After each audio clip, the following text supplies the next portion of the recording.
ভক্তবৃন্দের চরণে আমার কোটি কোটি দণ্ডবৎ প্রণিপাত। শুভ গীতা জয়ন্তী। জয়ন্তী শব্দের অর্থ কি? জয় সূচক যে উৎসব তাকেই বলে জয়ন্তী। আজ থেকে 5126 বৎসর আগে, আনুমানিক আগে, অঘ্রাণ মাসে, মার্গশীর্ষ মাসের অঘ্রাণ মাসে শুক্লপক্ষের একাদশী তিথিতে, একাদশী এবং দ্বাদশী এই দুই দিন ভগবান শ্রীহরি পার্থসারথী অর্জুনকে উপলক্ষ করে বিশ্ববাসীকে যে অমৃত দান করেছিলেন তারই নাম গীতামৃত, তারই নাম গীতা। দুটি দিন ধরে অমৃতময় বচন উপদেশ দান করেছিলেন অর্জুনকে উপলক্ষ করে। অর্জুন হলেন নর, কৃষ্ণ, নারায়ণ। অর্জুন সমস্ত নরনারীর প্রতীক। অর্জুন উপলক্ষ মাত্র। অর্জুনকে উপলক্ষ করে ভগবান শ্রীহরি পার্থসারথী যে উপদেশ দান করেছিলেন সেই উপদেশের নাম শ্রীগীতা। শুক্লপক্ষে একাদশী এবং দ্বাদশী দুটি দিন উপদেশ দান করেছিলেন। ত্রয়োদশী দিন যুদ্ধ শুরু হলো। ত্রয়োদশী দিন বৃশ্চিক লগ্নে মেষ রাশিতে ভরণী নক্ষত্রে ভারতীয় সময় সকাল 6টা যুদ্ধ আরম্ভ হয়ে গেল। ত্রয়োদশী দিন শুক্লপক্ষের ত্রয়োদশীর দিন অঘ্রাণ মাসে যুদ্ধ শুরু হলো। ভালো মনে রাখবেন, অঘ্রাণ মাসে শুক্লপক্ষের ত্রয়োদশী, একাদশী এবং দ্বাদশী দুটি দিন রথবস্ত্রে অর্জুন বসে আছেন, গোবিন্দ উপদেশ দান করছেন। ত্রয়োদশীর দিন থেকে যুদ্ধ শুরু হয়ে গেল। কতদিন যুদ্ধ চললো? 18 দিন। শেষ হলো অমাবস্যার রাত্রে, অন্ধকারময় রাত্রে শেষ। পরের দিন প্রতিপদের সকালে মহারাজ যুধিষ্ঠির রাজা হলেন। তার 45 দিন পর মাঘী পূর্ণিমা, এই মাঘী পূর্ণিমায় কলির আবির্ভাব। যদিও কৃষ্ণ তখন প্রকট ছিলেন, তাই কলি আসতে পারছেন নাই, কলিযুগ শুরু হয় নাই। 18 দিন যুদ্ধের পর দুর্যোধন ধরাশায়ী এবং তার পতন হল। পরদিন প্রতিপদে, শুক্লপক্ষের প্রতিপদে মহারাজ যুধিষ্ঠির রাজা হলেন। দ্বাপর যুগে শেষ এবং কলিযুগের প্রথম রাজা মহারাজ যুধিষ্ঠির। দ্বাপর যুগের শেষ এবং কলিযুগের প্রথম রাজা মহারাজ যুধিষ্ঠির। মহারাজ যুধিষ্ঠিরকে রাজ্যে প্রতিষ্ঠিত করবার পর 35.5 বৎসর কৃষ্ণ প্রকট ছিলেন। ফলে কলি তখন আসতে পারে নাই। কলি তার প্রভাব বিস্তার করতে পারে নাই। আমরা সেই দিনটিকে মনে রেখে দিয়ে যে শুক্লপক্ষের একাদশী থেকে গীতা জয়ন্তী, সারা ভারতবর্ষে শুধু কেন, এখন সারা বিশ্বে গীতা জয়ন্তী পালিত হচ্ছে। সবাই জানেন শুক্লপক্ষের একাদশীতে, অঘ্রাণ মাসের শুক্লপক্ষের একাদশীর নাম কি? মোক্ষদা একাদশী। মনে রাখবেন, এই মোক্ষদা একাদশী হতেই গীতার আবির্ভাব। গীতা এমন একখানি গ্রন্থ যা সারা বিশ্বে সমাদৃত। আর গীতার মতন দ্বিতীয় গ্রন্থ দেখাতে পারবেন না যে সারা বিশ্বে সব সম্প্রদায়ের মানুষ পরম আদরে গ্রহণ করেছেন গীতাকে। কারণ গীতার বাণী বিশ্ব মানবের মঙ্গলময় বাণী, বিশ্ব মানবের, কোন ধর্মের নয়, কোন বিশেষ কোন ধর্মের নয়, সম্প্রদায়ের নয়। গীতা কোন দল, কোন মতবাদ, কোন সম্প্রদায় সৃষ্টি করেন নাই। বিশ্ব মানুষের মঙ্গলের কথা বর্ণনা করেছেন বলে বিশ্বের সমস্ত সুসভ্য জাতি পরমাদরে গীতাকে বরণ করেছেন এবং বিশ্বের প্রতিটি সুসভ্য ভাষায় গীতার অনুবাদ হয়েছে, এখনো হচ্ছে। বিভিন্ন দৃষ্টিকোণ থেকে গীতার ব্যাখ্যা করছেন মহামা পণ্ডিতেরা, বিদ্বানেরা। তাই গীতা সুগীতা কর্তব্য কিমন্যই শাস্ত্র বিস্তরই ইয়া স্বয়ং পদ্মনাভস্য মুখ পদ্ম বিনিশ্চিতা। বলেন গীতাকে যেমন তেমন করে বল হবে না। বাবা মরেছে, মা মরেছে, ওই একটা গীতা পাঠের বাবুকে ডেকে নিলাম, 100 টাকা পরে একটা কাপড় দিয়ে দিলাম, আমি গীতা শুনলাম না, গীতার মর্ম জানলাম না, এমন করে গীতার অনাদর অবহেলা করবেন না। তাতে পাপ হবে, তাতে আপনার পিতার স্বর্গগমন তো হলই না, ও বরঞ্চ আপনি বাড়িতে পাপ ডেকে আনলেন। গীতার মতন এমন গ্রন্থকে আদরই করলেন না। বাড়িতে গীতা নিয়ে যাবেন, ওই একবার প্রত্যেক গুরুদেব বলেছেন আগলেন পড়লাম তার সুগীতা কর্তব্য, সুন্দর করে গান করে প্রতিটি অর্থ বুঝে বুঝে। কারণ এখন তো গীতা বাংলাতেও পাওয়া যায়, বাংলায় তার অনুবাদ ব্যাখ্যা পাওয়া, যদি ভালো ব্যাখ্যা জানছেন ব্যাখ্যাও পাওয়া যায়। বহু গ্রন্থ বাজারে বেরিয়েছে। আর একটা ইচ্ছা করেন তাহলে 1 ঘন্টাও গীতার জন্য সময় দিতে পারেন। তাই গীতা সুগীতা কর্তব্য বলে আর বেশি শাস্ত্র পড়বার দরকার নাই, কারণ গীতা হলো সর্বশাস্ত্রময়ী। কি করে গীতা সর্বশাস্ত্রময়ী হয়? ভারতে সর্ববেদার্থ। বলেন মহাভারতে ব্যাসদেব সমস্ত বেদের অর্থ প্রকাশ করে গেলেন। 4 বেদ এবং উপনিষদ, সূত্র সাহিত্য, বেদাঙ্গ, দর্শন, এই নিয়ে বিশাল বৈদিক সাহিত্য। আমার একটা জন্মে সেই বৈদিক সাহিত্য পড়া শেষ হবে না, কয়েকটা জন্মে তো হবে না। আবার বেদার্থ অতি দুরূহ জটিল বলে ব্যাসদেব মহাভারতে বেদের তত্ত্বকে সুন্দর সুন্দর উপাখ্যানের মধ্য দিয়ে বুঝিয়ে দিলেন যে বেদে কি আছে দেখো। নানান গল্প বলে সবাইকে বুঝিয়ে দিলেন বেদের তত্ত্বকে। ভারতে বেদার্থ, ভারত মানে মহাভারতে বেদের অর্থ আছে। ভারতার্থ কৃষ্ণ, কৃষ্ণ মানে কি? কয়টি খণ্ডিত, দুতেশ্বয় দন্ত নেয়, তালবসায় বিসর্গ, মানে সামগ্রিক ভাবে কৃষ্ণ। ভারতার্থ মহাভারতীয়, ভারতার্থ মানে মহাভারত অর্থ কৃষ্ণ সমগ্র ভাবে। গীতায়াম অস্তি, গীতায় আছে। তাহলে মহাভারত আছে সমস্ত বেদের অর্থ, আর মহাভারতের অর্থ আছে কোথায়? গীতায়। তেনেয়ং সর্বশাস্ত্রময়ী গীতা। তাই গীতাকে কি বলা হয়? গীতা হলেন সর্বশাস্ত্রময়ী। গীতা পড়লে সমস্ত শাস্ত্রে কি আছে জানা যায়। সর্বপরিষদ গাব দগ্ধা গোপাল নন্দন পার্থ বৎস সুধীর ভোক্তা দুগ্ধং গীতামৃতং মহৎ। উপনিষদকে কি বলা হয়? বেদের মস্তক, শ্রুতি মৌলি। শ্রুতি মানে বেদ, মৌলি মানে মাথা। উপনিষদকে বলা হয় শ্রুতি মৌলি, অর্থাৎ বেদের মস্তক স্বরূপ। এর অপর নাম বেদান্ত। বেদের অন্তরে কি কথা আছে সেটা যদি জানতে হয় তাহলে উপনিষদ পড়তে হয়। এখনো পর্যন্ত উপনিষদ আবিষ্কৃত হয়েছে 108 খানি।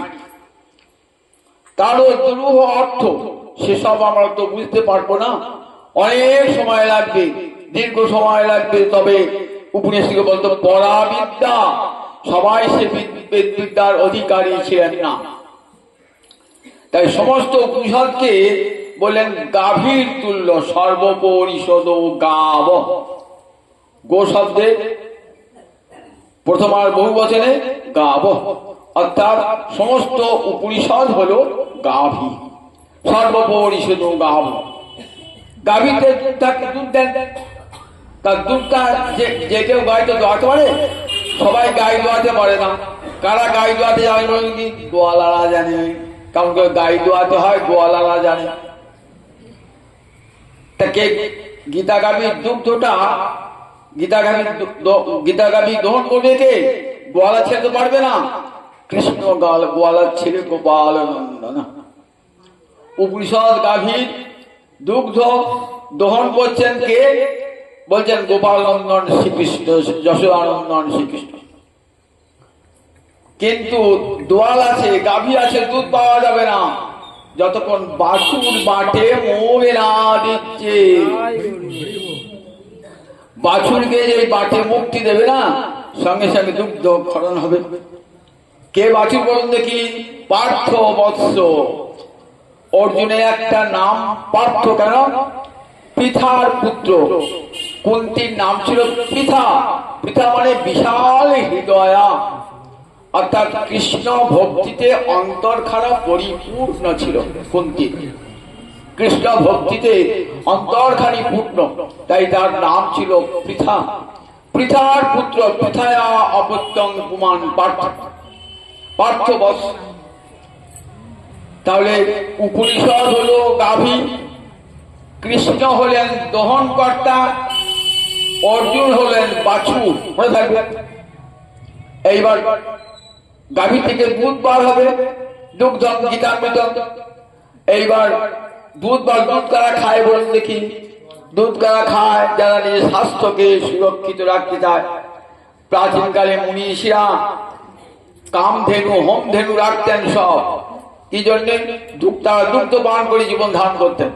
দুগ্ধ এমন একটা আদর্শ খাদ্য যে দুধ খেলে সব খাদ্যের গুণ তার মধ্যে আছে। তাহলে দেখো, গীতা এমনই একটি শাস্ত্র যাতে সব শাস্ত্রের কথা পেয়ে যাবে। তাই কারা পান করে? দুগ্ধ গীতা বলেন সুধীর ভোক্তা। কারা ভোক্তা? দুধ পান করে কারা? অনেকে দেখবেন মদ বিক্রি, দুধ বিক্রি করে মদ খায়, আবার মদ বিক্রি করে দুধ খায়। তাই যারা চালালো না তারা মদ বিক্রি করে দুধ খায়। তাদের যারা সুধীর ভোক্তা, সুন্দর বুদ্ধি যাদের সুন্দর না, তারা কি করেন? তারা এই সুধীর ভোক্তা, তারা দুগ্ধ পান করে। দুগ্ধম গীতা অমৃতং মহৎ। সুধী জনের পানের বস্তু হলো গীতা। যাদের সুন্দর ধী মানে সুন্দর বুদ্ধি, মানে বুদ্ধি যাদের ভগবানের, তাদের বুদ্ধিটা সুন্দর বুদ্ধি। বিষয়ে যাদের বুদ্ধি, তাদেরকে তো সুধী বলা যায় না। যে বিষয়টা আজ আছে কাল থাকবে না, সেটাকে নিয়ে আপনি মেতে আছেন তো? আপনি ভাবছেন না আমি আজ আছি কাল থাকবো না, কাল যে কোথায় যাব? বাড়ি ঘর টাকা পয়সা তো ইচ্ছা মতো করলাম, স্ত্রী পুত্রের ভরণ পোষণ করলাম, কিন্তু আমি শেষটা যাবো কোথায়? মৃত্যুর পর। এই বাড়ি ঘরও যাবে না, আর আমার বউ ছেলেরাও আমার সঙ্গে সঙ্গে যাবে না। আমাকে একাই আমার কর্মফল ভোগ করতে হবে। নরকে যাবো না স্বর্গে যাবো তাও জানি না, আবার কিমিকেট হয়ে পৃথিবী জন্ম করবো কিনা তাও জানি না। খালি নিজের পরকালটা, নিজের মঙ্গলটা নিজেকেই চিন্তা করতে হয়। যারা নিজের মঙ্গল নিজে চিন্তা করে তারাই হলেন সুধী। আমার মঙ্গলটা আমার ছেলে বউ করে দেবে না, আমার মঙ্গলটা আমাকে নিজেকেই করতে হবে। যে জানে যে আমার মঙ্গল আমি নিজেই করব, সেই জন সুধী। তারা গীতামৃত পান করেন, সুধীর ভোক্তা। দুগ্ধং গীতামৃতং মহৎ। তাই প্রতিদিন নিয়ম করে গীতা পাঠ করবেন। প্রতিদিন গীতা গঙ্গা চ গায়ত্রী গোবিন্দেতি হৃদিস্থিতে চতুর্গকার সংযুক্তে পুনর্জন্ম ন বিদ্যতে। গীতা পড়তে হবে না, সকাল উঠে একবার যদি বলেন গীতা গীতা গীতা বলেন, গঙ্গা গঙ্গা গঙ্গা, গোবিন্দ গোবিন্দ গোবিন্দ, গায়ত্রী গায়ত্রী গায়ত্রী, তাই কবে আর পুনর্জন্ম হবে না, আর মায়ের পেটে আসতে হবে না। দেখেছেন, নিজের মঙ্গলটা নিজেই হয়ে গেল, আর দুঃখ যন্ত্রণা ভোগ করতে হবে না। যদি জন্মগ্রহণ করি, এমন ঘরে জন্মগ্রহণ করব, সুচিরাং শ্রীমতাং দেহে, ধনবান পবিত্র গৃহে জন্মগ্রহণ করব, জীবনটা সুখের হবে। তাই যে জানে আমার জীবনটাকে সুখী করব, সে সুখী, আমার বড় জীবনটাতে সুখের হয়। সবাই তো আমরা সুখ চাই, সুখের মেয়ে ভুয়া সংসার সুখ আজ আছে থাকবে নাকি? আজ আমার জমি জায়গা টাকা পয়সা ঘর বাড়ি আছে, কাল থাকবে? থাকবে না। সুতরাং আমার যাতে চিরস্থায়ী সম্পদ লাভ হয়, তাই চিন্তা করুন। যারা চিন্তা করেন তারাই জগতে সুধী। পার্থায় প্রতিবোধিতাং ভগবতা নারায়ণেন স্বয়ং ব্যাসেন গঠিতাং পুরাণ মুনিনা মধ্যে মহাভারতং অদ্বৈতামৃতবর্ষিণী ভগবতী অষ্টাদশাধ্যায়িনী অম্বতাম অনুসন্দদামি ভগবদ গীতে ভবদেশিনী। হে জননী, অম্ব বলে সম্বোধন করছেন। অম্বা শব্দের সম্বোধনে অম্ব, অম্ব মানে কি? মা। গীতাকে বলছেন মা, অম্ব। মা, তোমার দুটো চরণ কমল আমি নিত্য ধ্যান করি। মায়ের চরণ কমল যদি সন্তান ধ্যান করে কি হয়? সন্তানের জীবনে পরম কল্যাণ নেমে আসে। তাই গীতা তুমি সকলের জননী, অম্বদাম অনুসন্দদামি, তোমার দুটি চরণ কমলে প্রণামে জানাই। এই গীতা তো ভগবানের বাংময়ী মূর্তি। গীতা ভগবানের যেমন ভাগবতে 12টা অধ্যায়, ভগবানের 12টা অঙ্গ, আর গীতার 18টা অধ্যায় ভগবত শক্তি। শক্তি তো মহান, ভগবত শক্তির 18টি অঙ্গ। কিরকম অঙ্গ বলেন? বক্ত্রাণি পঞ্চজানিহি, 1 2 3 4 5, এই 5টা অধ্যায় মায়ের মুখ, 5টা মুখ মায়ের। দশাধ্যায়া পূজা, আর পর 6 থেকে 15 পর্যন্ত 10টি হলো মায়ের 10টি বাহু। একম উদরম, 16 অধ্যায় মায়ের উদর, পেট, আর দে পদাম্বুজে। সপ্তদশ আর অষ্টাদশ, 17 এবং 18 হলো গীতা মায়ের 2 চরণ। তাহলে গীতা মায়ের কটা মুখ? 5টা মুখ, 10টা বাহু, 1টি পেট, আর 2টি চরণ, 18টা। 10 5 15 16 2 18, তাহলে 18টা অধ্যায় গীতা মায়ের 18টি অঙ্গ। গীতা মে হৃদয় পার্থ, গীতা ভগবানের হৃদয় তুল্য। যদি গীতাকে অমান্য করেন, গীতা বাক্যে আঁচড় কাটেন, তাহলে কি হয়? ভগবানের হৃদয়ে আঁচড় কাটা হয়। সেই গল্প আপনি শোনাবেন রাজের মধ্যে। পার্থায় প্রতিবোধিতাং ভগবতা নারায়ণ। পার্থ মানে অর্জুন, সমস্ত নরের প্রতি, অর্থাৎ সমস্ত বিশ্ববাসীর হৃদয়ে প্রতিবোধন। জীব ঘুমিয়ে আছে, তাকে জাগাতে হবে। ছেলে ঘুমুচ্ছে, 8টা বেজে গেছে, স্কুল যাবার নাম নাই, মাস্টার কাছে পড়তে যাবার নাম নাই, কে করে ওঠায়? বাবা তো সকালবেলা অফিস বেরিয়ে চলে গেছে, মা ছেলেকে জাগান, ওঠ রে বাবা, স্কুল যাবি না, পড়া করবি না। তাহলে মঙ্গলটা কে কামড় করে? মা করে সর্বাগ্রে। জীব ঘুমিয়ে আছে, কত জন্মের পর জন্ম কেটে গেল, একবার হা গৌর হা গোবিন্দ বললাম না, শুধু বিষয় ভোগ করলাম, ছেলে মেয়ে নিয়ে সংসার করলাম, একবার হা গৌর হা গোবিন্দ বলা অবকাশ পেলাম না।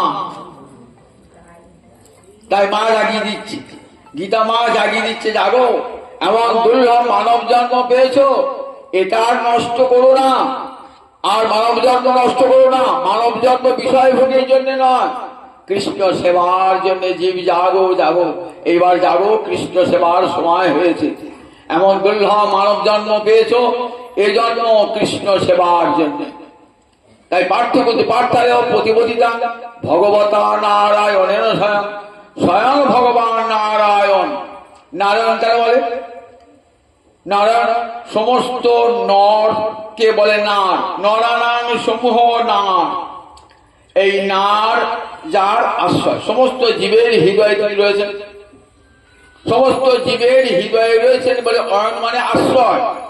সমস্ত জীবের হৃদয়ে তার আশ্রয় বলে গোবিন্দের একটা নাম নারায়ণ। লক্ষ্মীয়ান সেবা করেন তো, দেখো নারায়ণ কাকে বলে? নরানাং সমূহ নার, সমস্ত মানুষের সমষ্টিকে বলে নার।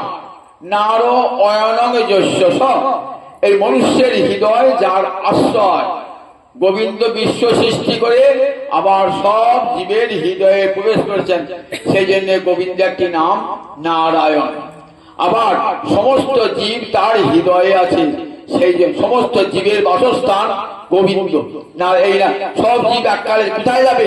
গোবিন্দের কাছেই যাবে, তাই তার একটা নাম নারায়ণ। ভগবতা নারায়ণের সঙ্গে স্বয়ং ভগবান নারায়ণ গোবিন্দ। পার্থয় প্রতিপদিতাং ভগবতা নারায়ণ সঙ্গে ব্যাসেন বচিতাং পুরাণ মুনিনা মধ্যে মহাভারত। সেই গোবিন্দই আবার ব্যাসরূপে জন্মালেন, ব্যাসরূপে জন্মালেন। পরাশর নন্দন, পরাশর সত্যবতীর নন্দন রূপে বেদব্যাস এসেছেন। সাক্ষাৎ ভগবান কৃষ্ণই ব্যাসরূপে অবতীর্ণ হয়েছেন। ব্যাসের মায়ের নাম কি ছিল? সত্যবতী। মৎস্যগন্ধা, গায়ে মাছের গন্ধ উঠত। আর কৈবর্ত জেলে কি করতে ধনে মাছ ধরে বেড়াত। এত অপূর্ব সুন্দরী পরাশর পার হচ্ছিলেন, দেখে রূপ দেখে মুগ্ধ হয়ে গেলেন, বিরণ কামনা করলেন। সেই দ্বীপে জন্ম হলো, দ্বীপেতেই অন্ধকার করে দিলেন। অন্ধকার করে ওই সত্যবতীর সঙ্গে মিলিত হলেন। ওই সত্যবতীর পুত্র হলেন বেদব্যাস। জন্মগ্রহণ করেই চলে গেলেন বনে। দ্বীপে জন্মিয়েছিলেন বলে নাম হলো দৈপায়ন, আসল নাম কৃষ্ণ, কৃষ্ণ দৈপায়ন। তাহলে গোবিন্দই আবার এই ব্যাসদেব রূপে আবির্ভূত হয়েছেন। পুরাণ তিনি প্রাচীন মুনি, ব্যাস প্রথম মুনি, তাই পুরাণ মুনি নাম মধ্যে মহাভারত। বিশাল লক্ষ শ্লোকী মহাভারত রচনা করেছেন, 1 লক্ষের অধিক শ্লোক মহাভারত। রামায়ণে 24,000, ভাগবতে 18,000, মহাভারতে 1,10,000 শ্লোক। সেই মহাভারতের মধ্যে ভীষ্ম পর্বে সেই গীতা, মহাভারতের ভীষ্ম পর্বের মধ্যে গীতা পাঠ, তাই মধ্যে মহাভারত। অদ্বৈতান্ত বর্ষিণী ভগবতী অষ্টাদশাধ্যায়ে অদ্বৈতান্ত বর্ষিণী গীতা কি জিনিস জগৎকে দান করেছে? অদ্বৈত রূপ অমৃত তত্ত্ব। জগতের দ্বিতীয় কেউ নাই, কাজে কোনো ভেদ নাই। এক গোবিন্দই জগতে আছেন, আর দ্বিতীয় কেউ নাই। তাই জগতে যা দেখছো সব গোবিন্দের প্রকাশ। মানুষে মানুষে কোনো ভেদ নাই, বর্ণে বর্ণে কোনো ভেদ নাই, সম্প্রদায়ে সম্প্রদায়ে কোনো ভেদ নাই, নারী পুরুষে কোনো ভেদ নাই। সর্বত্র এক গোবিন্দ বিরাজমান। অদ্বৈত রূপ অমৃত তত্ত্ব বর্ষণ করেছেন। দেখুন এই বিশ্ব মানবতা, বিশ্ব ভ্রাতৃত্ববোধ কে শিখেছে? গীতা। গীতা পড়লে কখনো এ আপন এ পর ভেদ বোধ হয় না, সব ভেদ দূর হয়ে যায়। গীতা পাঠ করলে পরে মনে হয় মনুজা ভ্রাতর সর্বে, জগতের যত মানুষ আছে সবাই আমার ভাই, সব তো কৃষ্ণাত্মা জীব, সবাই কৃষ্ণের সন্তান। এই পদ্মা কে এনেছে? গীতা এনেছেন। অদ্বৈতামৃত বর্ষিণী। অদ্বৈত, দ্বৈত নাই, দ্বিতীয় কেউ নাই। মানুষ যদি একটা মানুষকে হত্যা করে তাহলে সে গোবিন্দ কি আঘাত করলো, একটা মানুষকে অপমান করলো, গোবিন্দ কি অপমান করলো? বলে সমস্ত জীব হৃদয়ে ভগবান শ্রী হরি রয়েছেন, তাই জগতে আর তিনি ছাড়া আর দ্বিতীয় নাই।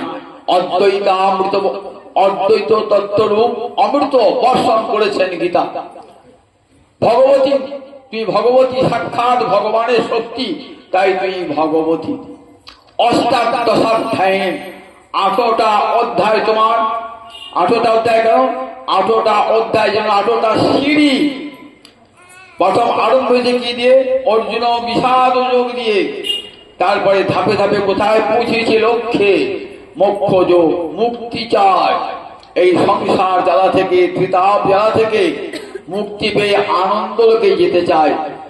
মৃত্যুর মা অমৃতঙ্গময়, অসতমা সদ্গময়, তমসমা জ্যোতির্গময়। ভারতবর্ষে আর্য ঋষির এই প্রার্থনা, অন্ধকারের জগৎ থেকে আমাকে আলোকের জগতে নিয়ে চলো, যেখানে মা ছেলে হারিয়ে মা কাঁদে না, স্বামী হারিয়ে স্ত্রী কাঁদে না, পুত্র হারিয়ে জননী কাঁদে না, যেখানে বিষাদে অন্ধকার নাই, এমন লোকে আমাকে নিয়ে চলো। তমসমা জ্যোতির্গময়, মৃত্যুর মা অমৃতঙ্গময়, এই মৃত্যুর জগৎ থেকে আমাকে নিয়ে চলো অমৃতময় লোকে, যেখানে আর মৃত্যুর ভয় নাই, মৃত্যু তারা করবে না। অসতমা সদ্গময়, এখানে কোনো বস্তু থাকে না, অসৎ, ধন জন জমি বাড়ি সব অসৎ, আজ আছে কাল নাই। আমাকে সেই সম্পদ অধিকারী করো যা কোনোদিন আমাকে হারাতে হবে না, সেই সৎ সম্পদ। অসতমা সদ্গময়। তাই অদ্বৈত ভগবতী আঠারোটা সিঁড়ি, সিঁড়ি দিয়ে কোথায় উঠবেন? ছাদে উঠবেন। তো ছাদ হলো মোক্ষ যোগ। আরম্ভ হলো কি দিয়ে? আরম্ভ হলো বিষাদ দিয়ে। মানুষের জীবনে দুঃখের প্রয়োজন আছে, দুঃখের আঘাত না পেলে জীবন কখনো ভগবতমুখী হয় না। স্বর্গের দেবতারা দুঃখ পায় না বলে তাদের ভগবানের মতি নাই, তাদের ভগবান তারা উল্লাসে, তারা ত্রিদস্ত, বাল্য কৈশোর যৌবন, বার্ধক্য আসে না, রোগ ভোগ নাই, তার পরমানন্দ থাকে, তার ভগবানকে ভজনা করে না। তাই দুঃখ দরকার। অর্জুন বিষাদ যোগ, প্রথমে বিষাদে দিয়েছেন অর্জুনকে অপহরণ থেকে, যে দেখো বিষাদটা দরকার। দুঃখ পেলে, দুঃখের আঘাতে মানুষের অন্তরে একটা জিজ্ঞাসা জাগে। কি জিজ্ঞাসা জাগে? যে দুঃখ কি ধ্বংস করা যায় না? কখন আমার এটা মনে হবে, আমি যদি সুখের সাগরে ভাসাই, তাই কি মনে হবে? যখন দুঃখ হবে তখন আচ্ছা, এই দুঃখকে কি দূর করা যায় না? কোন উপায় অবলম্বন করলে এই দুঃখকে দূর করা যায়? কেমন করে চিরসুখ পাওয়া যায়? তখনই মানুষের জীবনে জিজ্ঞাসা নেমে আসে। অর্জুনের জীবনে তাই এসে যায় চরম দুঃখ। অর্জুনের যুদ্ধক্ষেত্রে গিয়ে অর্জুন কি করেছেন বলছেন, কৈর মায়া সহযোদ্ধব্যম অস্মিন সমুদ্রমে। কাদের সঙ্গে যুদ্ধ করতে হবে? দেখাও গো গোবিন্দ, কাদের সঙ্গে যুদ্ধ করতে হবে? কৈর মায়া সহযোদ্ধব্যম অস্মিন সমুদ্রমে। গোবিন্দ রথ নিয়ে এসেছেন, রথেতে কে চেপে আছে? ওই রথটা দেশে রথ নয়, কিন্তু রথটার নাম কি বলুন দেখি, কেউ বলতে পারেন? কপিধ্বজ রথ। কপিধ্বজ মানে, কপি মানে কে? হনুমান। কপি হনুমান, তার পতাকা দেওয়া আছে। কুরুক্ষেত্র যুদ্ধে পূর্বের মহাভারত পড়ে দেখবেন, এখন তাকে আবার মহাভারত পড়ে আর জানেও না অনেকে। মহাভারত দেখবেন, মহাভারতে এক জায়গায় ভীমের সঙ্গে হনুমানের দেখা, ভীমের সঙ্গে হনুমানের দেখা দিয়ে বললে, ভাই আমি তোমাদের যুদ্ধে সাহায্য করবো। কিভাবে?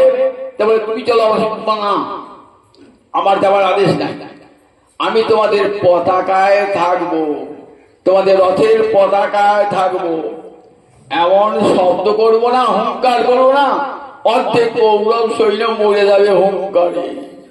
কপিধ্বজ রথ, সেই রথের পতাকা ছিল ওই কপিধ্বজ, নাম ছিল কপিধ্বজ। আর রথটা কে দিয়েছিল? অগ্নিদেব। কোনদিন পুড়বে না রথটা, এমন রথ দিয়েছিল। রথটার নাম কপিধ্বজ রথ। অগ্নিদেব দান করেছিলেন। অগ্নিদেবের একবার রোগ হয়েছিল। কি রোগ? অগ্নিমান্দ রোগ হয়েছিল। কিছু তো অগ্নিমান্দ মানে খিদে না পা, খিদে পাচ্ছে না, ডাক্তারে যাওয়া যায় না, খিদে লাগছে না, কেন খেতে পাচ্ছে না।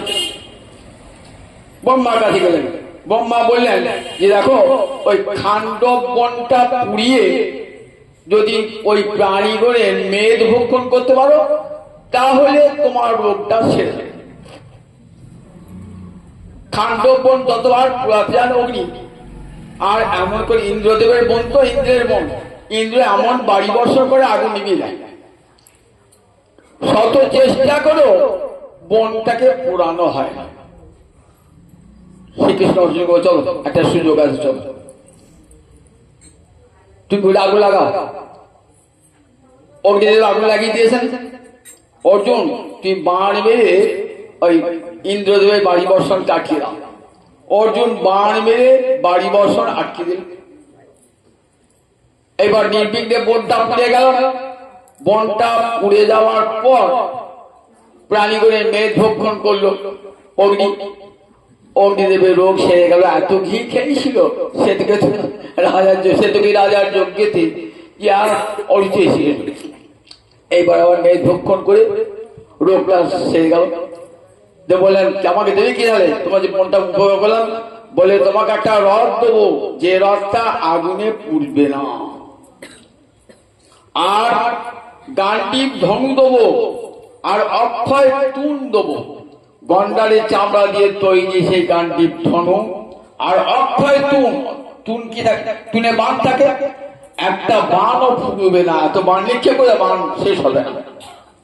ওই ভালোই হলো, যুদ্ধে কাজে লাগবে। হনুমান থাকবে পতাকা, কপিধ্বজ রথ, গোবিন্দ রথের সারথি। সেই কপিধ্বজ রথ অগ্নিদেবের দেওয়া, আগুনে পুড়বে না, নষ্ট হবে না। আবার ভয়ঙ্কর শব্দ, যার শব্দেতে একেবারে শব্দেতে একদম কৌরব সৈন্য অর্ধেক মরে যাবে, সেই রথে চলে এসেছেন। রথে চলে এসেছেন অর্জুন।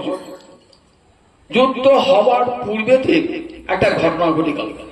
কিরকম? যুদ্ধে চলে এসেছেন তো যুধিষ্ঠির বলছেন, দাদা ভাই আমি একটু আসি। কোথায় গেলেন? গেলেন কৌরব শিবির। ভীম ভাবছে দাদা আচ্ছা কাণ্ড বটে, বোধহয় মিনমাট করছিল, ভয়ে মিনমাট করছিল বোধহয়। মিনমাট করতে যান নাই। কোথায় গেলেন?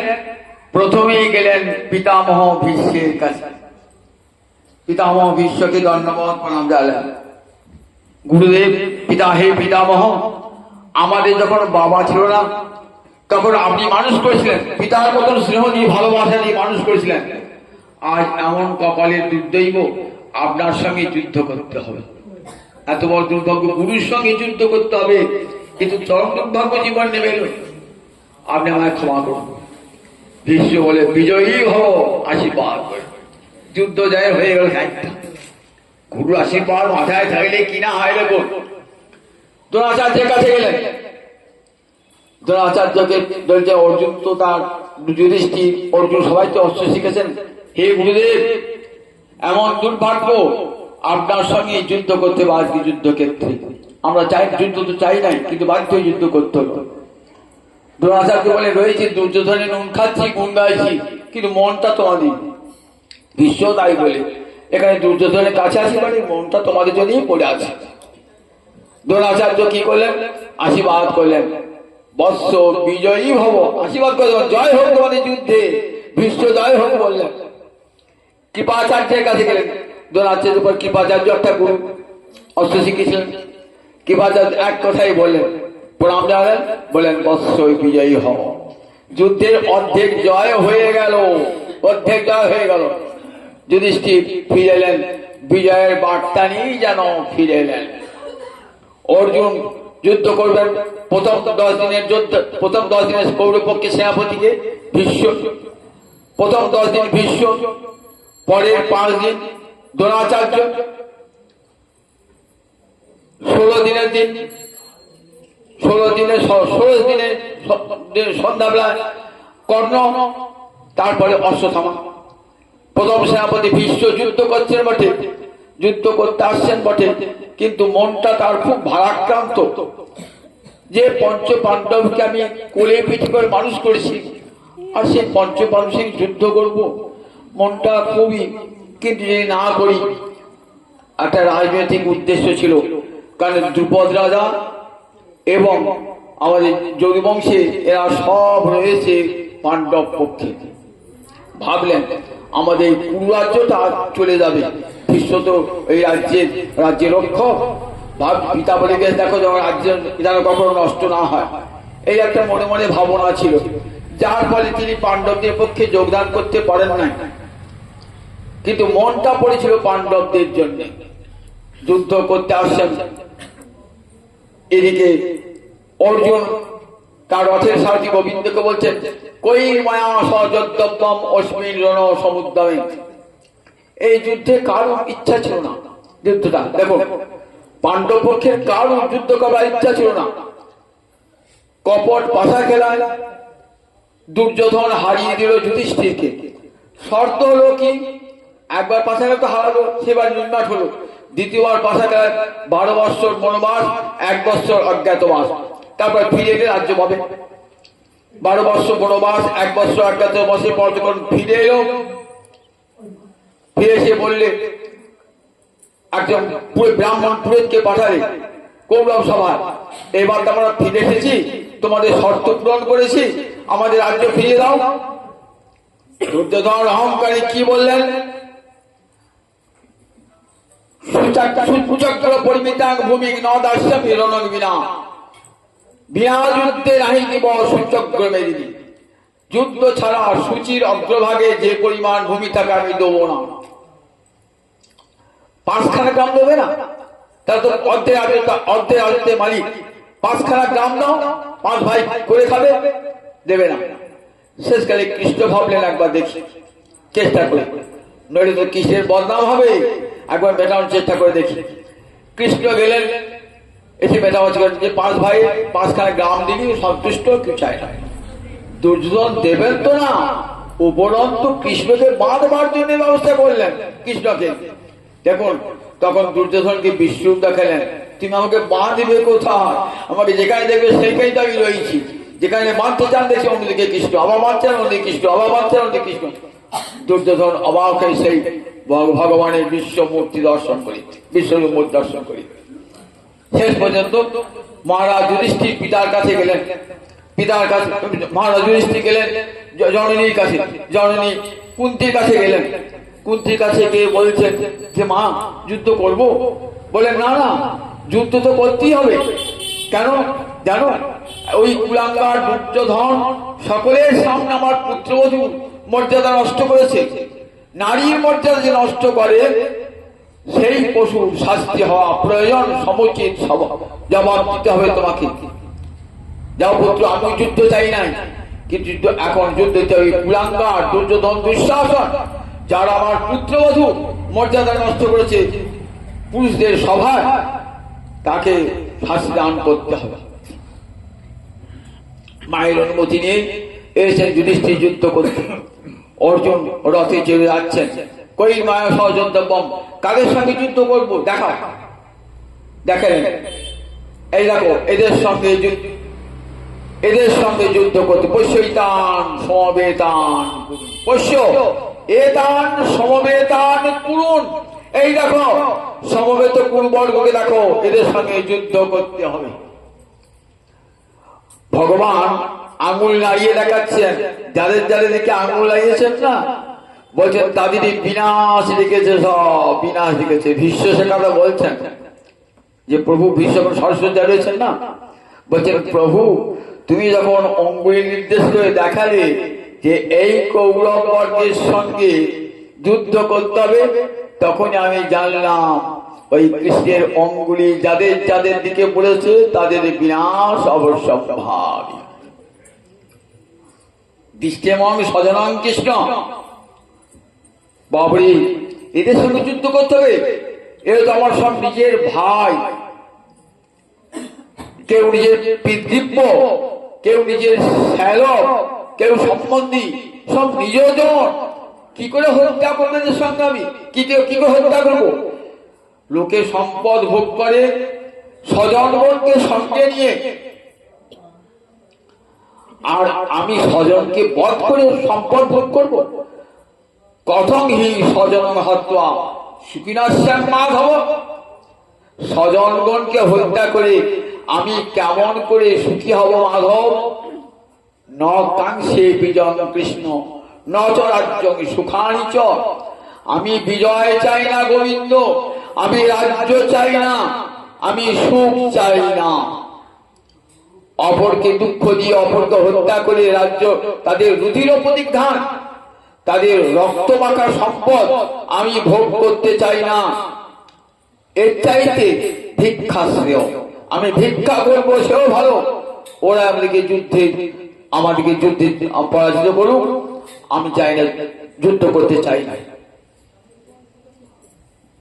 যুদ্ধ করবে না বলে রথ পস্তি বিষণ, রথে বিষণ্ণ হয়ে রথের উপরে বসে বললেন না গোবিন্দ, মুখঞ্চ পরিশুষ্যতি, দেখো আমার মুখ শুকিয়ে আসছে, হৃদন্তি মম গাত্রাণি, আমার সমস্ত গাত্র তো কাঁপছে, ভয়ে কাঁপছে, আমি পারবো না, আমি যুদ্ধ করতে পারবো না, আমি যুদ্ধ যত আমার সব জায়গায় আমি যুদ্ধ করতে পারবো না। জানো যুদ্ধ করলে কি হবে? যুদ্ধের ফলটা কি জানো? যুদ্ধের ফল তো মৃত্যু। আমার বংশের কত পুরুষ মরে যাবে, আর কি হবে? সেই পুরুষের নারীগুলা কি হবে? তখন নারীরা তো যুদ্ধ করতে আসবে না, নারীরা বিধবা হয়ে থাকবে, বৈধব্য যাত্রা ভোগ করবে। ফলে সংসারে কি হবে? অনেক রমণী ব্যভিচারিণী হবে, বর্ণ সংকর উৎপন্ন হবে। আমার বংশের পূর্বপুরুষেরা তারা কি পাবে না? পিণ্ড তর্পণ কিছুই পাবে না। কুল ধর্ম, সনাতন কুল ধর্ম নষ্ট হবে, আর সেই কুলক্ষয়ের জন্য আমি ভাগী থাকবো, দায়ী থাকবো। এত বড় পাপ কাজ আমি করতে পারবো না, আমার কুল ধর্মকে আমি নষ্ট করতে পারবো না। কুলক্ষয়ে পুনঃসন্তি কুল ধর্ম সনাতনা স্ত্রীষু দুষ্টাসু বাষ্পেয় জায়তে বর্ণ সংকর। স্ত্রী জাতি দুষ্ট হয়ে যায় তাহলে বর্ণ সংকর উৎপন্ন হয়, সমাজ সংসার উচ্ছন্নে চলে যায়। সুতরাং আমি এত বড় পাপের কাজ করতে পারবো না। রথোপস্থে উপাবিশদ, রথের উপরে বসে বললেন অর্জুন। কৃষ্ণ মায়াতে দেখুন অর্জুনের অন্তরে আজ এই বিষাদ এসেছে, অর্জুন বিষাদ। তাই প্রথম যোগটার নাম হলো অর্জুন বিষাদ যোগ। এই বিষাদ আমাদের সকলের জীবনে কিরকম দেখুন, অর্জুনের অন্তরের দ্বন্দ্ব। একদিকে সমাজ রাষ্ট্র বলছে বধ করো, আততায়ীকে বধ করো। অর্জুন বলছেন আততায়ীকে বধ করবো ঠিকই, কিন্তু প্রথম ভীষ্ম দ্রোণ, ভীষ্ম দ্রোণ আমার গুরু, গুরুকে হত্যা করবো কেমন করে? আমি বললাম দুর্যোধন দুঃসাহকে হত্যা করলাম, কিন্তু গুরুকে হত্যা করি কেমন করে? শাস্ত্রে বলা আছে বলে আততায়ীন বধ্যা, যারা আততায়ী তাদেরকে বধ করা রাজার ধর্ম। আততায়ী কাকে বলে? অগ্নিদ গরদশ্চৈব শস্ত্র পাণি ধনাপহ ক্ষেত্র দ্বারাপহারিচ সরইতে আততায়ীন। অগ্নিদ আপনার ঘরে আগুন লাগিয়ে আপনাকে মারবার চেষ্টা করেছে, সে আততায়ী। গরদ আপনাকে বিষ খাইয়ে মারবার চেষ্টা করেছে, সে গরদ। অগ্নিদ গরদ শস্ত্র পাণি, হাতে অস্ত্র নিয়ে ঘুরছে, সবসময় মানুষ হত্যা করবেন, সমাজ বিরোধী। ধনাপহ অপরে ধন সম্পদ হরণ করেছে। ক্ষেত্র দ্বারা পাহাড়ি, ক্ষেত্র অর্থাৎ ভূমি হরণ করেছে। দ্বার অর্থাৎ পত্নী অপহরণ করেছে। বললেন এরা সরি আততায়ী না, এরা আততায়ী। এদিকে শাস্ত্রে বলেছেন আততায়ীন বদ্ধা, আততায়ীকে বধ করলে কোনো ক্ষতি হয় না। সমাজ রাষ্ট্র দাবি করে রাজ্যে শৃঙ্খলা আনতে গেলে সমাজ বিরোধীকে দমন করতে হয়। দেখুন দুর্যোধন দুঃশাসনেরা অগ্নিদ পাণ্ডবদের পুড়িয়ে মারবার চেষ্টা করেছে। কোথায়? মহাভারত পড়ে দেখবেন বারণাবতে একটা বাড়ি তৈরি করে দিয়েছেন। বাড়িটা কি দিয়ে? দাহ্য পদার্থ দিয়ে, যতু দিয়ে তৈরি। সেখানে ধৃতরাষ্ট্র সব জানেন শোনেন, জেনে শুনো ধৃতরাষ্ট্র বললেন যাও তোমাকে একটা আলাদা বাড়ি তৈরি করেছি, সেখানে তোমরা থাকবে।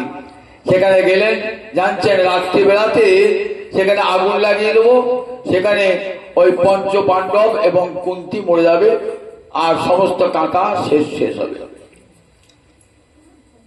জানতেন বিদুর, জানতেন সম্পত্তি। বিদুর তো পরম ধার্মিক, পাণ্ডবদিকে ভালোবাসতেন।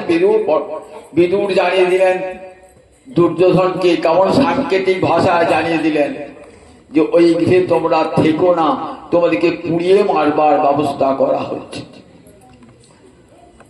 বিদুরের পরামর্শে তাদের আর মৃত্যুটা হয় না।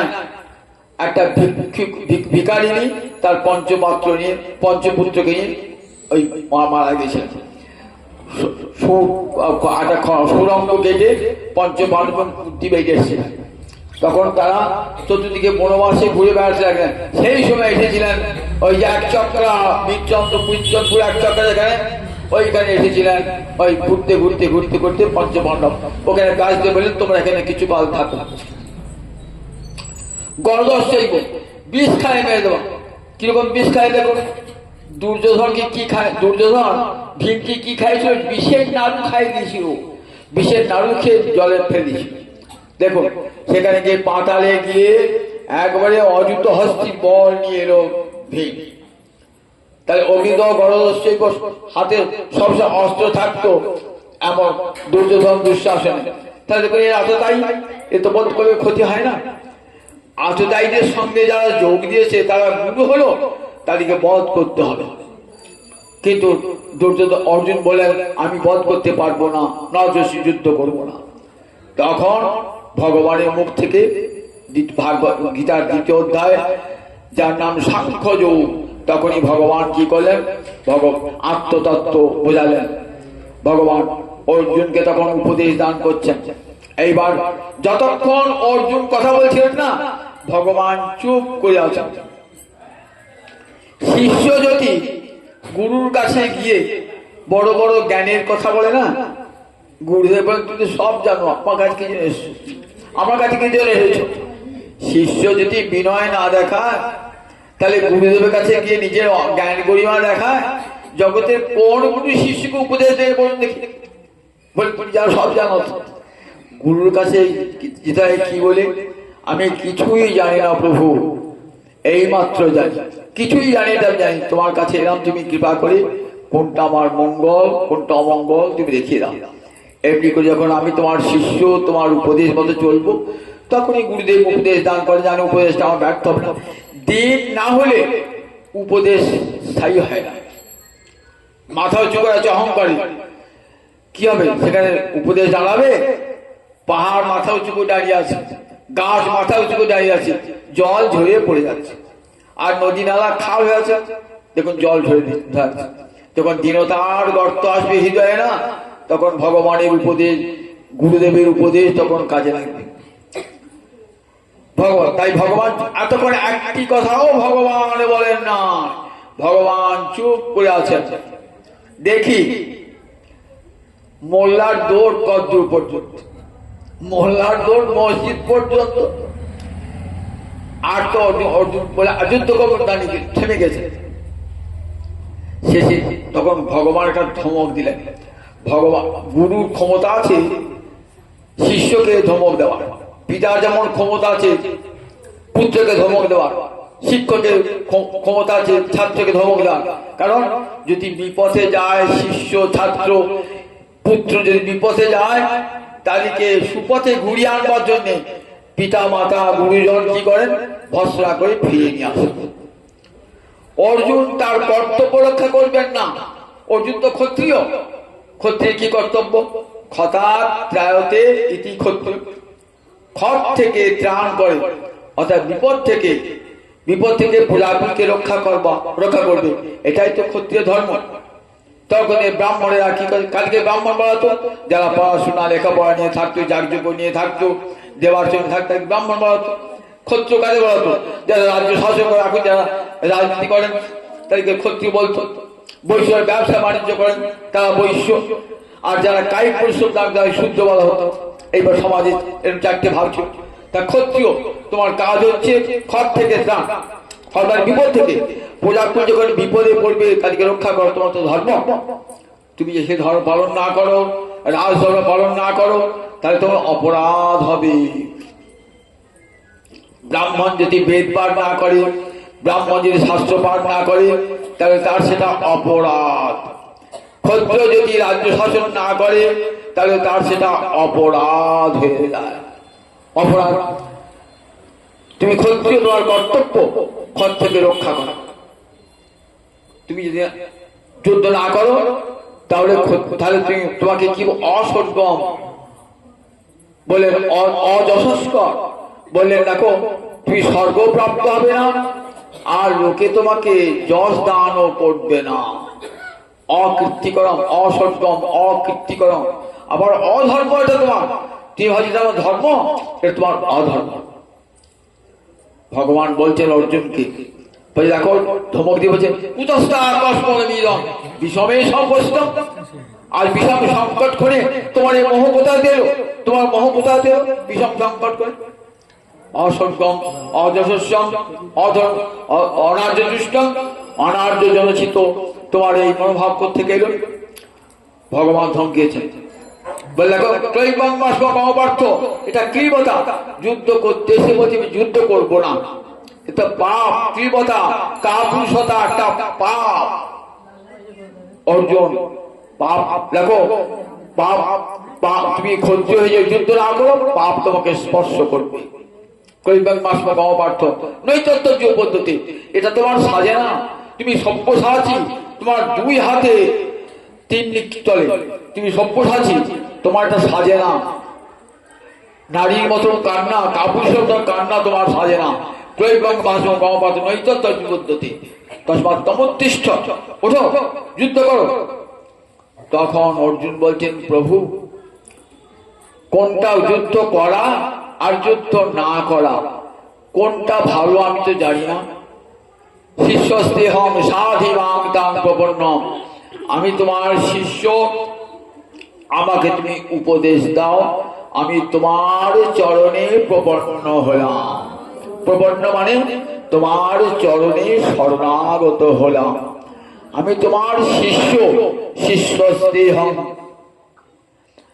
শিষ্য মানে শাসনে থাকে যে, অর্থাৎ গুরুর উপদেশ যে মেনে চলে তাকে শিষ্য বলা হয়। গুরু যেমন শিষ্যকে সবসময় ঘৃণাতি তত্ত্বোপদেশ, শিষ্যকে তত্ত্বোপদেশ দান করে এই সংসার থেকে মুক্তির পথ দেখিয়ে দেবেন, তেমনি শিষ্য সবসময় গুরুর আদেশকে মেনে চলবেন। তবেই তো গুরুর যেমন যোগ্যতা চাই শিষ্য তেমনি যোগ্যতা চাই। শিষ্যস্তে হন সাধি, আমাকে তুমি শাসন করো, উপদেশ দাও। আমি তোমার চরণে প্রপন্ন, আমি তোমার চরণে হলাম শরণাগত। তুমি আমাকে পথ দেখিয়ে দাও, কোনটা শ্রেয়, যুদ্ধ করা না যুদ্ধ না করা। যুদ্ধ করলেই বা কি হবে, যুদ্ধ না করলেই বা কি হবে, কোনটা শ্রেয় তুমি আমাকে দেখাও, যদি তুমি আমাকে মঙ্গলের পথ দেখিয়ে দাও। যখন এমনি করে অর্জুন গোবিন্দের চরণে আশ্রিত হলেন, প্রপন্ন হলেন, তখনই ভগবানের মুখপদ্ম বিনিশ্চিতা, পদ্মনাভস্য মুখপদ্ম বিনিশ্চিতা। তখন গীতামৃত বেরিয়ে এলেন ভগবানের শ্রীমুখ থেকে। গীতার সুরধ্বনি, অমৃতের সুরধ্বনি বার হয়ে এলেন। গোবিন্দের চরণ হতে গঙ্গা আর মুখ হতে গীতা। গীতা আর গঙ্গায় দুয়ে স্নান করতে হয়, শুধু গঙ্গায় স্নান করলে হবে না। গঙ্গায় স্নান করলে দেহ পবিত্র হলো, আর গীতা শুনলে পরে মন পবিত্র হলো। দেহ মন দুটোই পবিত্র হয়ে যায়। তাই গীতা শ্রবণ করুন, গঙ্গায় স্নান করে দেহ পবিত্র করুন, আর গীতার অমৃত বচনে স্নান করে মনকে পবিত্র করুন, মনকে পুত করুন, পবিত্র করুন। মনের সমস্ত জ্বালা দূর হয়ে যাবে। এইবার ভগবানে শ্রী ভগবান উবাচ, এইবার ভগবান বলছে, এইখান থেকে গীতার উপদেশ শুরু। শ্রী ভগবান উবাচ, এর আগে আমরা কোথাও মহাভারতের রামায়ণ কোথাও পাই না ভগবান উবাচ। ঋষি উবাচ, যাজ্ঞবল্ক্য উবাচ, ব্যাস উবাচ, কিন্তু শ্রী ভগবান উবাচ এই প্রথম শুনলাম। শ্রী ভগবান আচার্য শঙ্কর টিকা লিখছেন, টিকা লিখতে বলছেন, শোনো জগতে জীব, ভগবান কথা বলছেন, ভগবান কথা বলেন না, আজ শুনবো ভগবানের কথা। শ্রী ভগবান উবাচ, শ্রী ভগবান কথা বলতে শুরু করেছেন। আজকে প্রথম ভগবান কথা বলছেন শ্রী গীতার। তাই গীতার এত মূল্য, গীতার এত মূল্য। কৃষ্ণ অর্জুন সংবাদ, গীতার নাম কি? কৃষ্ণ এবং অর্জুনের কথোপকথন। গোটা গীতাটার কি নাম বলুন দেখি, আমরা সংক্ষেপে গীতা বলি। শ্রীমদ ভাগবত গীতোপনিষদ, শ্রীমদ ভাগবত গীতোপনিষদ, অর্থাৎ শ্রীমতা ভগবতা গীতা যা উপনিষদ। শ্রীমান ভগবান কর্তৃক যে উপনিষদ গীত হয়েছে তাকে বলা হয় শ্রীমদ ভগবত গীতোপনিষদ। সংক্ষেপে আমরা গীতা বলি, কেন স্ত্রীলিঙ্গ গীতা বলি, খালি গীত না বলে? বলে উপনিষদ শব্দটি স্ত্রীলিঙ্গ, তার বিশেষণ হলো গীতা। ব্যাকরণ সংস্কৃত ব্যাকরণের নিয়ম অনুযায়ী বিশেষের যে লিঙ্গ যে বচন যে বিভক্তি হয়, বিশেষণেরও সেই লিঙ্গ সেই বচন সেই বিভক্তি হয়। বাংলায় যা সংস্কৃত যেমন বলি সুন্দর বালক, কিন্তু বালিকা বলে সুন্দরী বালিকা বলতে হবে। সুন্দর পুরুষ সুন্দরী নারী, ঠিক তেমনি গীতা উপনিষদ শ্রীলিঙ্গ শব্দ, সেই জন্য গীতা নাম হয়ে গেল। সংক্ষেপে বলি গীতা। এই বিশেষণের দ্বারাই বিশেষের পরিচয় হয়ে যায়। শ্রীমদ ভাগবত গীত পরিষদ কত নামে যোগ শাস্ত্র বলা হয়, ভক্তি যোগের শাস্ত্র ভক্তি শাস্ত্র বলা হয়, কৃষ্ণ ব্রহ্মবিদ্যা বলা হয়, কৃষ্ণার্জুন সংবাদ বলা হয়। এই গীতাটা কত শ্লোক আছে? 700 শ্লোক আর 18টা অধ্যায়। ভগবানের উপদেশ শুরু হলো এই দ্বিতীয় অধ্যায় থেকে। এই দ্বিতীয় অধ্যায়ের নাম সাংখ্য যোগ। সাংখ্য যোগের অপর নাম জ্ঞান যোগ। সম্যক খ্যায়তে তত্ত্ব, সমগ্র সম্যক রূপে তত্ত্বকে জানানো হয় বলে এর নাম সাংখ্য যোগ। এই ভগবান শোনাবেন দেহ কি, আত্মা কি, তার তোমার কর্তব্য কি অকর্তব্য কি, এই দ্বিতীয় অধ্যায় থেকে শোনাবেন। আজ তো অনেকটা রাত্রি হয়ে গেছে, আবার আগামী দিন আলোচনা হবে। অনেকটা রাত্রি আমরা ধৈর্য সীমা ছাড়িয়ে যাচ্ছে আস্তে আস্তে। কাজে আজকে এখানে আসবেন জয়নিতাই। প্রতিদিন একটা করে শুনুন।